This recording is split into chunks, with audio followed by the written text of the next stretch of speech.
The problem fundamentally with scientists is that they want to turn science into a dumb, brute, mechanical process where you just have this like meat grinder. You put the meat at the top of the meat grinder, you spin the wheel like an idiot, you just spin the wheel like an idiot, and then scientific facts and truth comes out the other end. Like that. This is the ultimate ideal of objectivity. The human aspect of science is completely taken out. You don't need any intelligence, you don't need any thought, there's no relativity, there's no subjectivity. It's just a meat grinder. Just stuff it in the meat grinder, grind it up, and truth will come out. But this is not how science actually works. And in fact, when you conceive of science in this way, there is nothing scientific about that conception. Firstly, realize that. Secondly, when you conceive of science that way, you're going to get bad science.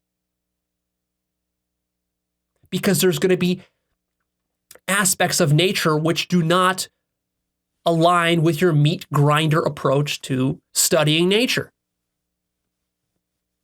You can't just assume that, oh, well, nature should fit into my meat grinder neatly. No. You have to ask nature, hey, nature, are you the kind of thing that will fit through a meat grinder and then come out the other end in a truthful way or not? And then let nature tell you whether that's going to work or not. And what you'll discover is that nature will rebuke you for being so stupid to think that nature is so simple that it can be reduced in such a dumb mechanical way. You've underestimated nature. And you've done so from a meta-scientific position. What you're doing is not science, even though you're calling it science. That's the problem. What you call science is not really science. It's stupidity. It's closed-mindedness. It's the limits of your own ego mind, which you're not recognizing because you don't take self-awareness as an important aspect of science.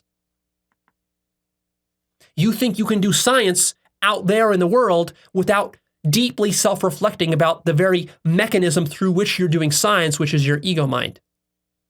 And of course, that's going to create serious epistemic scientific blunders.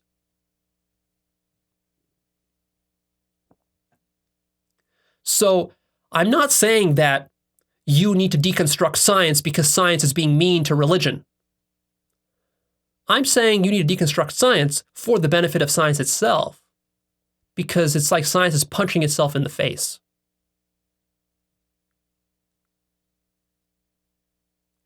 You might think that logic and reason here can save you from this problem of circularity. It can't, because logic and reason itself faces the same problem of circularity. How do you know which reasons are valid? Those of you who I call rationalists, who think that the world is rational and you can just distinguish truth from falsehood through rationality, this is complete nonsense. This itself is irrational.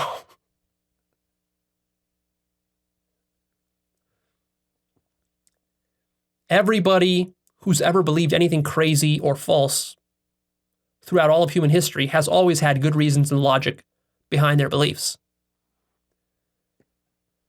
That being the case, how can you ever think that you could trust logic and reason? Logic and reason are completely co-opted by the ego mind. You can't trust them. There is, in fact, no clear distinction between the reasonable and the unreasonable, the rational and the irrational. The notion of rational is actually culturally defined. It's a culturally defined notion and word which evolves and changes over time. What is considered rational today is not what was considered rational 100 years ago or 1,000 years ago, and it's not going to be what is rational 500 years from now by future generations. How do you know what is rational? That's the problem.